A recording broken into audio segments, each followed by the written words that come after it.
Good day mga boss, Roel Kawili nga pala ng RRC Backyard.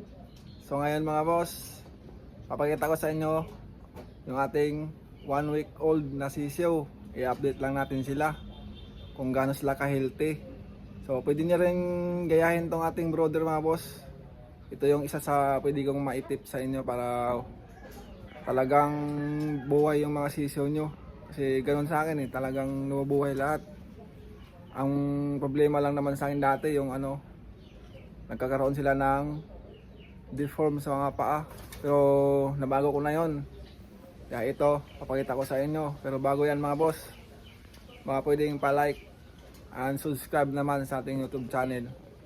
Ito pala yung kabuuang view ng ating brother mga boss. At ito naman yung loob. So binago ko na yan.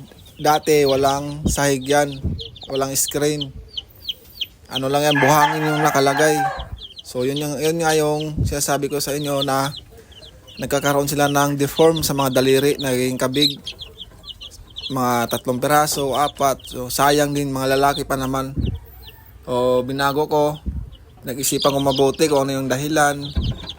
So yes ko baka yun.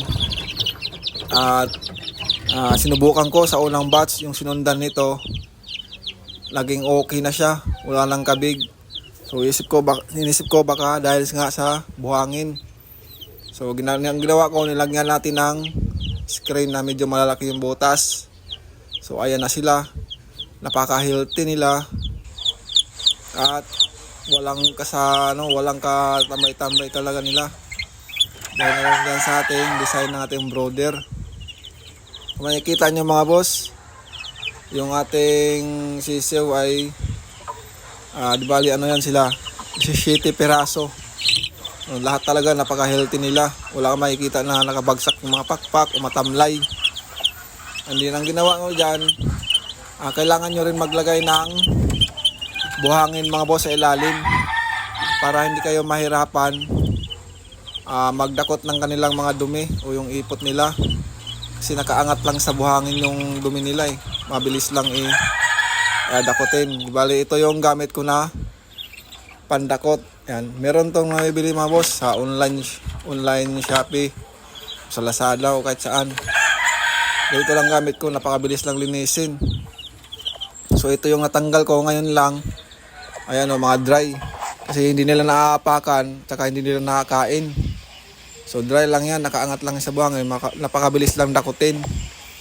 Bali ang design ko din para sa side ko mga boss, hinati ko yan sa gitna, ayan para yung kabilang side yung iangat ko, tsaka ko lilinisin. Then pag natapos, yung kabilang side naman iangat ko, lilinisin ko naman. Di bali hindi ko na tatanggalin yung sisiw, papalipatin ko lang sila sa kabilang side, sa doon sa natapos ng linisan. Kasi pag binuo mo yan, mahirap ang maglinis na boss. Then kailangan mo pang alisin yung mga sisiw. Dagdag stress yun mga boss sa mga sisiw natin.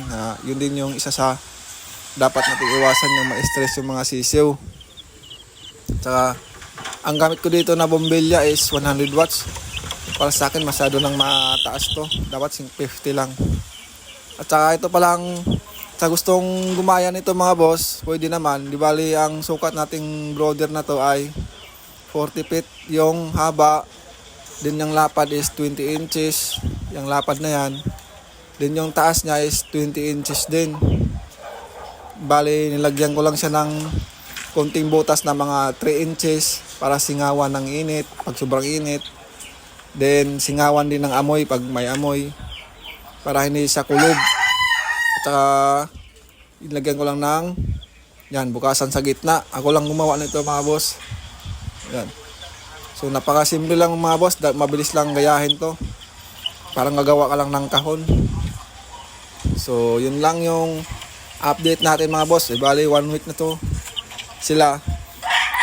At tingin ko naman wala nang kabig na daliri kasi diretso yung mga daliri nila. So yun lang mga boss. Salamat.